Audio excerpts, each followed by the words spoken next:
Fala galerinha do xadrez, tudo beleza? Pessoal, antes de mais nada, um bom domingo de Páscoa aí para todo mundo. E vou interromper aqui, vou pedir licença para interromper a nossa playlist da Saga dos Campeões do Mundo. A gente chegou no match histórico lá entre Bobby Fischer e Spassky em 1972. Eu peço licença porque a gente está tendo um torneio internacional dos mais relevantes, dos mais importantes, o Grenke Chess Classic 2019. É um torneio que é jogado na Alemanha, em Baden-Baden. E vamos dar uma olhada aqui, ó. Esse torneio começou ontem e ele vai ser jogado aí até o dia 29 de abril, tá bom? Então até quase o final de abril aí a gente vai ter esse torneio. Vamos dar uma olhada quem que tá jogando aqui nesse torneio, ó. Grenke Chess. Eu vou deixar o link aqui na descrição do vídeo, tá? Do site oficial aqui. Olha só a turminha, vamos ver, ó. É interessante que cada país tem um jogador aqui, são alguns países, e a Alemanha, talvez por estar sediando aí, tem 2 jogadores. Vamos ver. Magnus Carlsen tá jogando o torneio, 28 anos, número 1 do mundo. O Levon Aronian, da Armênia, número 12 do mundo. O Francisco Valerro Pons, da Espanha, né, o melhor da Espanha, o número 43 do mundo. Aqui o George Meyer, o alemão George Meyer, 31 anos, ó, é o número 152 do ranking. E aqui também temos Fabiano Caruana jogando, olha que legal. Depois do campeonato mundial entre Magnus Carlsen e Caruana, é a primeira vez que eles se encontram em um torneio internacional aí. Quem sabe os dois podem acabar jogando, né?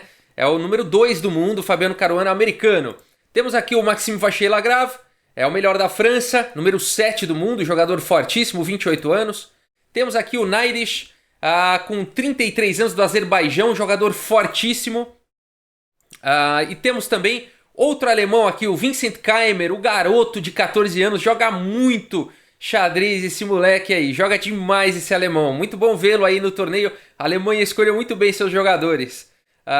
E o Vishwanathan Anand, aqui do outro lado, da Índia, número 7 do mundo, dispensa comentários. E pulei aqui, ó, o Peter Svidler, russo, tá bom? Número 19 do mundo. Então você viu aí a turma quente aí nesse torneio. Esse torneio vai ser bem legal, vai ter partidas bem legais. E já começou, então a gente teve uma partida já, a primeira rodada. E todas as partidas deram empate, exceto a partida entre Vincent Keimer, o garoto alemão de 14 anos, e Magnus Carlsen, o campeão do mundo. Deixa eu abaixar o meu WhatsApp aqui, senão ele vai ficar pipocando. Legal, e vamos dar uma olhada aqui nessa partida então, gente. Olha, o Vincent Keimer está de brancas. Antes que vocês perguntem, o controle de tempo aqui. 1h e 40 minutos para cada um, para chegar até o lance 40. Chegou no lance 40, cada um ganha mais 50 minutos no relógio. Então são partidas bem longas, né? E também com acréscimos por lance, tá? Alguns segundos de acréscimo a cada lance. Se eu não me engano, 15 segundos de acréscimo. Ou 30. Depois eu confirmo essa informação para vocês. Então vamos dar uma olhada aqui. O Vincent Keimer de brancas, o alemão, o garoto alemão de 14 anos, abre aqui com D4 o peão da dama. Temos cavalo em F6 aqui pelo campeão do mundo, Magnus Carlsen. C4, C5, olha só. A gente falou outro dia, né? Fez uma análise de uma Benoni, de uma abertura Benoni outro dia aqui no canal. E eu até usei o termo esquecida Benoni, tomara que alguém desenterre, né? E olha aí o Magnus Carlsen jogando aí a defesa Benoni, interessante. D5, G6, então aqui provavelmente esse peão vem para D6, né? E esse bispo vai ficar bloqueado nessa diagonal. Então G6 faz todo sentido aí na Benoni para abrir em fianqueto na casa G7. Cavalo C3, D6, E4... E agora esse peão de D6 faz um papel importante de segurar aqui a casa E5, né? Para segurar esse avanço. Bispo G7, cavalo em F3, roque, bispo em E2, E5 e aqui as brancas dão roque. Poderia capturar, Rafael, esse peão aqui en passant e deixar o peão de D6 um pouco mais vulnerável aqui, né? Fica um peão atrasado aqui, vira alvo. Poderia, tá? Isso não é muito promissor, existe, mas não tem nada de errado jogar isso aqui de negras também, tá? Pode tomar aqui de peão. Pode tomar também aqui de bispo. Uma possível continuação aqui. Vamos bater agora. As brancas jogariam bispo F4 para bater aqui em D6. Daria para jogar dama B6, hein? Ao invés de defender aqui em D6, partindo para o ataque aqui em B2. E seria uma continuação possível, tá? Seria uma partida interessante. Dama D2, por exemplo, defendendo. Cavalo C6. Roque, cavalo D4. E a gente teria uma posição aí, um jogo com boas chances aí para os dois lados, tá? Mas depois de E5, o garoto Keimer não quis capturar aqui en passant e preferiu deixar aí o centro fechado e deu roque. E a partida seguiu então, bom, o que as pretas vão fazer agora? Vamos olhar essa posição aqui do Magnus Carlsen. Você tá com o centro fechado, tá parecendo isso daqui, tá com uma cara de defesa índia do rei, né? Ficou com uma coisa parecida com uma índia do rei, só que com o peão aqui em C5. E então faz bastante sentido você ir para uma estratégia aqui de ataque na ala do rei. Tentar tirar o cavalo daqui, expandir aqui com F5, F4, trazer aí as peças, enfim, para a ala do rei. E as brancas, por sua vez, poderiam tentar algum jogo aí na ala da dama. Vamos ver como é que segue então. Cavalinho 8, um lance típico de Índia do rei, jogado nessa posição então, pela similaridade. E aqui cavalo em E1. A ideia, né, esses cavalos recuando é liberando aqui os peões da coluna F para o avanço. F5 jogado aqui pelo Magnus Carlsen, E também F5, e aqui G também F5, tomando de peão, né, mantendo aqui esses peões conectados e abrindo a coluna G, quem sabe para um futuro ataque. E agora o Vincent Keimer segura aí a expansão do Magnus Carlsen com F4. Cavalo D7, desenvolvendo aí mais uma peça. Cavalo aqui em D3 e E4, atacando então o cavalo. E o Magnus Carlsen tem um peão passado aqui agora na coluna E. É um peão passado, diga-se de passagem, muito difícil dele conseguir mais algum avanço aí na posição, né? Eu acho que ele chegou aqui no seu limite, né? Nessa horizontal aqui, muito dificilmente ele vai conseguir avançar aqui sozinho para E3 com todas essas peças aí no tabuleiro. Mas mais do que avançar aqui o peão, né? O Magnus Carlsen aqui agora abre a atividade aí para o seu bispo, né? Que estava fechadinho. Olha que legal. Agora o bispo do Magnus Carlsen tem bastante atividade. A partida segue com o cavalo F2. O cavalo estava atacado. E agora, gente, o que jogar? Essa posição aqui para mim, essa decisão do Magnus Carlsen, me lembra muito aqui. Eu preciso comentar. Me lembra Bob Fischer, o próximo lance de Magnus Carlsen, pela sua originalidade, pela sua profundidade, pela sua coragem, tá? A gente sabe que numa posição como essa, esse bispo de casa escura em fianqueto, nessa longa diagonal, a maior diagonal do tabuleiro, ele é uma peça muito forte, né? E ainda mais agora, né, que esse peão foi avançado ali, né? Abriu aqui a diagonal. Então, muitos jogadores aqui, a maioria dos jogadores, a maioria dos grandes mestres, gostaria de manter esse bispo aqui no tabuleiro e jogaria um lance normal aqui, jogaria provavelmente um lance A6, ou jogaria aqui um cavalo C7. Enfim, vários lances são possíveis, bispo aqui em D4, cravando o cavalo. O Magnus Carlsen faz um lance histórico aqui, na minha opinião, para entrar na literatura aí do xadrez, que é o lance bispo toma aqui em C3. Uma decisão incrível pelo campeão mundial. Muito surpreendente o lance, você abdicar aí do par de bispos, você abdicar de um monstro, de um bispo monstro aí na posição por um cavalo que até então não estava jogando muito. Esse lance faz muito sentido depois que ele é jogado, é claro, a gente tenta achar uma explicação, né? Mas assim, vamos tentar pelo que a gente conhece, né? Provavelmente teria que perguntar para o Magnus Carlsen, né? Tudo que ele pensou aqui. Mas pelo pouco que a gente conhece de xadrez, a posição ela não é uma posição aberta, né? Ela tá mais para uma posição fechada, semi-aberta, semi-fechada aí, do que uma posição aberta. E os cavalos começam a ter relevância. Tem muito peão ainda no tabuleiro, né? Então os cavalos eles são bons em posições semi-fechadas e fechadas, porque eles podem pular sobre as peças, né? Esse é uma das tentativas aí de explicação, né? Mas é bastante interessante essa decisão aí do Magnus Carlsen, bastante surpreendente. B toma C3 e agora cavalo de D aqui em F6. Bispo em E3, desenvolvendo mais uma peça. E agora cavalo aqui em G7. O Magnus Carlsen vai levando suas peças para a ala do rei. Olha que interessante. Atacando realmente na ala do rei. Dama em E1. Bispo aqui em D7, desenvolvendo mais uma peça. Cavalo aqui em D1, liberando aqui para a dama, né? Poder atuar também na posição. Bispo em A4. H3. E mais uma decisão interessante aqui pelo Magnus Carlsen. Você já deve estar imaginando, só pelo meu comentário, né? Bom, a maioria aqui dos grandes mestres continuaria tentando melhorar. Provavelmente Dama E7 faria sentido conectando as torres, né? São lances que a gente pensa em jogar, ou talvez um Dama em A5, fazendo uma pressão aqui em C3, criando algumas ameaças. São lances possíveis, né? Rei H8, São lances que passam pela cabeça. Rei H8 com ideias de liberar aqui a coluna G e partir para um ataque na ala do rei. Muitos lances são possíveis aqui e considerados. Poucos jogadores considerariam o lance feito agora pelo Magnus Carlsen, abdicando do seu segundo bispo. Incrível essa partida, é realmente incrível. Bispo toma D1 e dama toma D1. O Magnus Carlsen deliberadamente abriu mão aí do seu par de bispos para entrar numa batalha de peças menores de 2 cavalos contra 2 bispos. Por ser uma posição semi-fechada e fechada, é a única explicação que eu tento dar, né? Que o Magnus Carlsen está apostando nisso a médio e longo prazo. E vamos ver como é que segue a partida. Dama E8, encaminhando então a dama aí para fazer alguma pressão aqui nas casas claras, talvez. Rei F2, liberando aí a torre, né? Colocando aí já o rei mais em segurança se for preciso, né? Vai poder fugir se precisar. Também dando aqui a coluna G para a torre. Vamos ver como é que segue. Dama G6, torre aqui em G1, rei H8, A4, melhorando aí a posição na ala da dama. Torre G8, dobrando então na coluna G. Dama aqui em F1, adicionando mais uma defesa aqui para o rei. Cavalo aqui de F em H5. O Magnus Carlsen vai levando pouco a pouco aí as suas peças, vai expandindo. Mas o garoto aqui, Vincent Keimer, tá jogando muito, tá se defendendo muito bem na posição, tá segurando tudo. G3 foi jogado. A torre aqui de A em F8. Dama G2. Dama em F6, batendo aqui no peão de C3. A torre de A em C1. E agora o Magnus Carlsen faz o lance aqui, dama D8.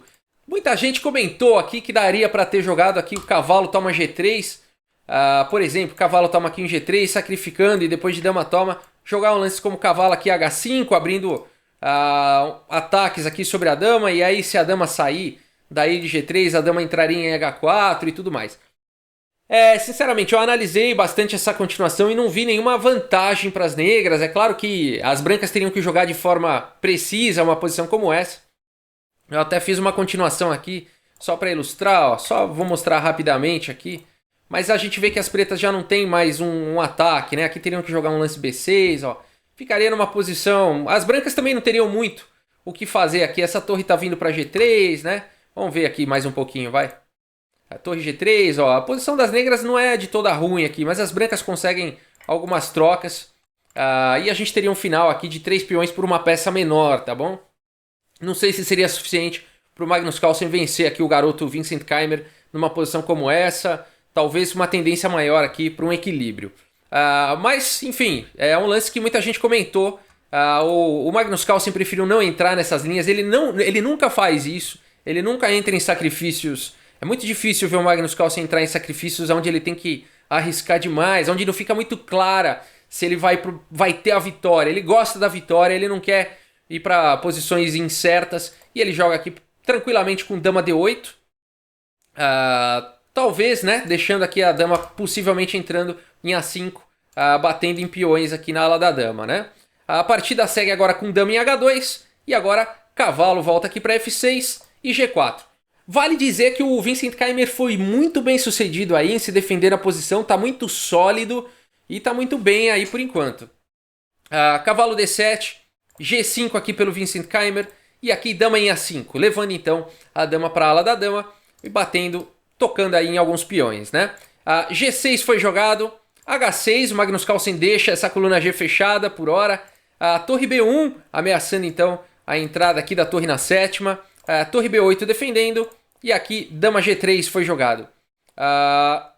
Colocando um dilema aqui para o Magnus Carlsen, né? Será que ele pode capturar aqui o peão de A4?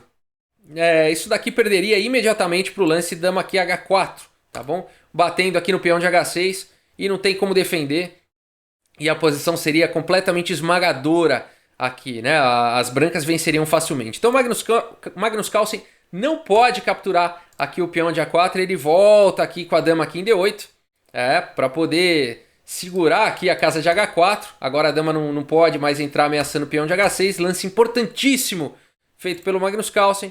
E agora rei E1. O Vincent Keimer vai ficando muito mal no tempo aqui. O Magnus Carlsen tem bastante tempo no relógio. Mais de 50 minutos. E o Vincent Keimer com provavelmente 2 minutos, alguma coisa próxima disso. E o Magnus Carlsen agora começa a jogar à la Petrosian, ao estilo de Tigran Petrosian, e ele faz o lance cavalo aqui em E8, colocando o cavalo numa casa bastante interessante, abrindo aqui o descoberto sobre o peão está defendido, mas enfim, segurando também a casa de D6, enfim, manobrando aí o cavalo, talvez um lance esperto aqui pelo Magnus Carlsen, não é um lance ruim, né, e também não ameaça muitas coisas, mas ele pode depois manobrar para F6, enfim... e ele tá melhor no tempo, né? Tem essa questão. Rei D2 jogado pelo Vincent Keimer. E agora mais um lance ao estilo de Tigran Petrosian aqui pelo Magnus Carlsen. Cavalo em F8. E olha que bonito. Muito me lembra aqui a Imortal do Recuo do Tigran Petrosian que eu fiz no canal. A análise no canal. Todas as peças do Magnus Carlsen aqui no lance 34. Todas as peças com exceção aí dos peões, claro. Que nunca chegariam na primeira horizontal. Né? Todas as peças aí que possivelmente chegam na primeira horizontal estão na primeira horizontal. Olha que posição legal aqui do Magnus Carlsen. Lembrando muito Petrosian. Bispo em F2 foi jogado. Dama em E7. O Magnus Carlsen vai meio que fazendo os lances rápidos. Rei E3 e parece que deu certo. Aqui o Vincent Keimer com menos de 1 minuto no relógio. E o Magnus Carlsen com mais de 50. O garoto Vincent Keimer faz um lance impreciso. Rei E3 porque ele deixa esse peão aqui de C3 solto. E permite agora ao Magnus Carlsen jogar dama em F6, batendo nesses dois peões, dando um duplo aí, né? E a partida segue com rei D2, cavalo toma G6, o Magnus Carlsen consegue então um peão aí de vantagem no lance 37. A partida segue com H4, cavalo volta aqui para E7, abrindo um ataque descoberto sobre a dama. Vale dizer que o cavalo tá defendendo a torre. Dama aqui em H3, torre toma G1, torre toma G1, dama F7. E agora a gente chegou então no lance 40. Passou do lance 40. Deu um respiro aqui pro Vincent Keimer, né? Apesar dele já estar com peão a menos, agora ele ganhou 50 minutos no relógio. O Magnus Carlsen também ganhou 50 minutos no relógio. Então ele continua com uma superioridade de tempo muito grande. Mas dá agora pro Vincent Keimer não errar, né? Não errar tanto. H5, cavalo em F6, bispo aqui em H4, B6, torre aqui em B1, dama F8. Ainda não está claro aqui como é que o Magnus Carlsen vai melhorar a sua posição, mas ele não está com pressa. A torre aqui em G1, dama F7, a torre B1, dama G7, e agora o Magnus Carlsen parece que está com o domínio aqui da coluna G, mas o Vincent Keimer faz um lance bastante interessante, ele desafia essa teoria do Magnus Carlsen, jogando aí a torre em G1, essa torre desprotegida em G1.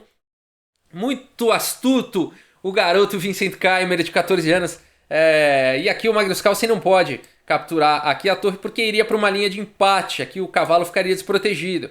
Bispo toma F6 cheque, depois de rei G8, bispo toma E7. Duas peças aí pela torre e o rei desprotegido. Provavelmente alguns perpétuos aí vão existir na posição, né? Então isso aqui, vou passar mais um pouquinho. A torre E8, bispo toma em D6, E3 cheque, rei C2, dama em A1. E aqui a dama toma em F5, ameaçando todo tipo de ataque com sequência, inclusive de checkmate. Aqui o Magnus Carlsen teria que se contentar em buscar uma sequência de perpétuo aí e empatar a partida, tá? Então, torre G1, lance bem astuto aí do alemão. E a partida segue então com dama F8, o Magnus Carlsen não entra nessa, né?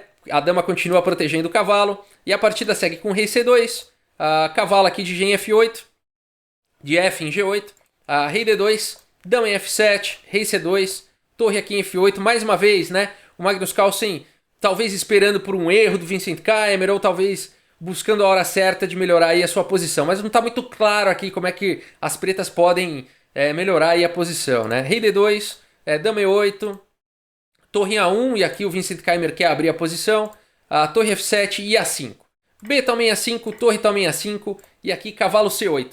O Magnus Carlsen jogando, olha, vale dizer que o Magnus Carlsen está de parabéns aqui, porque ele está jogando com muita calma, muita paciência, muita tranquilidade, né? Mais uma vez ele recua aí o cavalo. É claro que a ideia aqui é segurar aqui o peão, né, da coluna H. Esse cavalo também está defendendo um peão importante aqui de D6 que precisa ser defendido, né? Ele é a base aqui desses peões. Mas tá de parabéns, o Magnus Carlsen está jogando muito assim xadrez paciente, pouco a pouco, né? Ganhando umas vantagenzinhas aí pouco a pouco. A torre A1, dama F8, a torre B1, cavalo B6, torre G1, a torre aqui em G7, propondo aí a troca de torres, e depois de torre toma, rei toma. Engraçado tomar de rei, né? A gente em geral gostaria de tomar aqui de dama, né? mas os dois lances são igualmente possíveis aí. Dama G3 cheque, rei H8, dama G6, e vale dizer que apesar aqui do Magnus Carlsen estar com um peão a mais, se você coloca essa posição no Stockfish, ele dá como 0 a pontuação, completamente equilibrada, tá bom? Então talvez aí o par de bispos compense a questão do peão a menos, né?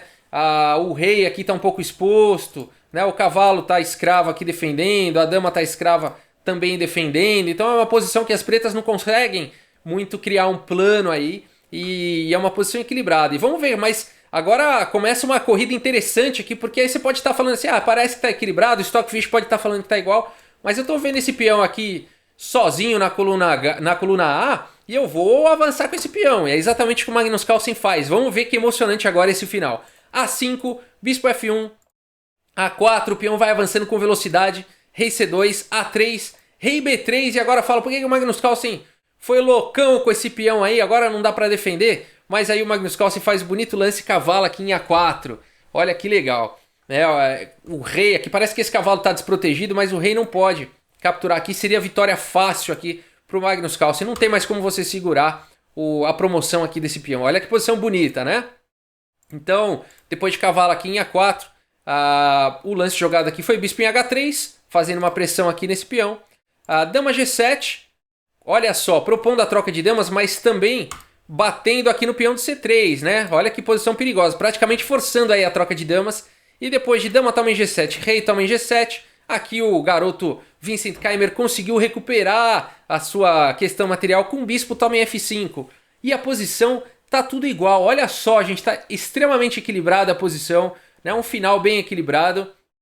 O garoto de 14 anos dando muito trabalho, uma partida histórica, né? Eu tenho certeza que no futuro o Vincent Keimer possivelmente será um campeão do mundo e a gente vai ter essa partida histórica de quando ele tinha 14 anos jogando com o campeão mundial da época. A gente viu isso, Bob Fischer, jogando com o campeão mundial quando ele tinha 14 anos. A gente viu a mesma coisa com o Magnus Carlsen, muito novo, jogando contra o Kasparov. Nós estamos vendo hoje o Vincent Keimer jogando contra Magnus Carlsen. Cavalo em F6 jogado aqui pelo Magnus Carlsen. Rei toma em A3, cavalo toma aqui em C3 e é um final extremamente equilibrado. E aqui então, com muito pouco tempo no relógio, agora vale dizer, o Magnus Carlsen aqui mais uma vez estava com 50 minutos no relógio e o Vincent Keimer mais uma vez com 1 minuto no relógio.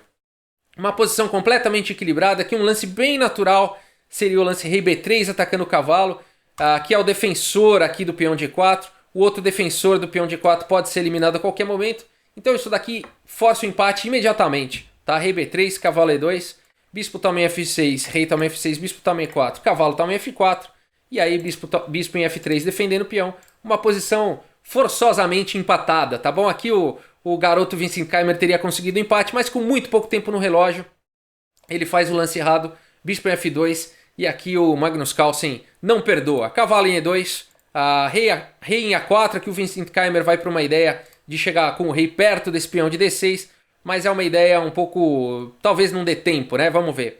Cavalo toma aqui em H5, rei A5, cavalo em F6, rei B6, rei F7, rei C7, rei E7, defendendo aqui o peão de D6, bispo em E3, cavalo aqui D4, atacando o bispo recua para G6, e agora H5, um peão passado bastante perigoso. Bispo em F2, segurando aí o avanço do peão para H4, cavalo em F3, adicionando aqui uma força para avançar o peão, bispo em F5, cavalo aqui em D2, bispo em H4, E3 subindo agora com o outro peão passado, bispo D3 segurando o avanço do peão, cavalo em F3, batendo no bispo, bispo toma, e aqui rei toma D6. Olha que posição incrível, né? O Vincent Keimer também conseguiu aí capturar o peão do Magnus Carlsen, agora também tem o seu peão passado, mas agora o Magnus Carlsen tem 2, né? H4 foi jogado, rei C7, e aí depois de cavalo D4, rei C8 e E2, o Vincent Keimer abandonou aí a partida, né? Por quê? Vamos dar uma olhada, ó. Por que o Vincent Keimer abandonou? Se o bispo... Bom, esse bispo tem que capturar esse peão agora, senão ele vai virar dama, né? Vamos falar assim, bispo toma, cavalo toma, e agora vamos tentar avançar esse outro peão aqui. Será que dá? Cavalo toma em F4, vamos avançar mais uma, e o cavalo vem para E6 e segura aqui a promoção do peão, né? Ah, mas aí perde o cavalo, Rafael. O problema todo é que sobrou um peão aqui, muito próximo aqui de coroar, né? Esse peão vai virar dama e as pretas vão vencer o jogo facilmente. E é por isso que depois de E2, então, o Vincent Keimer abandonou a partida no lance 81. Então, olha só, o que é preciso aqui o que foi preciso aqui pro Magnus Carlsen vencer o garoto Vincent Keimer, de 14 anos, 81 lances, né? E diga-se de passagem, numa posição ali, o Vincent Keimer acabou perdendo pelo aperto do tempo, né? Ele estava numa posição, num final equilibrado aí contra o campeão mundial. Uma partida histórica, uma partida incrível, uma partida longa, sem dúvida, mas mostra aí toda a genialidade, a tranquilidade e a frieza do campeão mundial Magnus Carlsen e todo o potencial incrível desse mestre internacional, desse garoto de 14 anos alemão que promete, quem sabe aí o futuro campeão mundial, né, para daqui a alguns anos aí, talvez uma década, não sei, vamos chutar aqui, vamos dar uma de mãe de Iná, né? Mas é isso, gente, uma partida incrível, Grenke Chess 2019, eu vou cobrir, tá, gente? Então a gente vai ter partidas aí todos os dias do Grenke Chess 2019, não dá pra eu mostrar todas as partidas, mas pelo menos uma partida de cada rodada, né, eu vou mostrar pra vocês e a gente acompanha então o que tá acontecendo atualmente no cenário internacional. Beleza, gente, muito obrigado pela audiência, um grande abraço pra todos vocês, mais uma vez, uma feliz Páscoa e até a próxima, pessoal, valeu!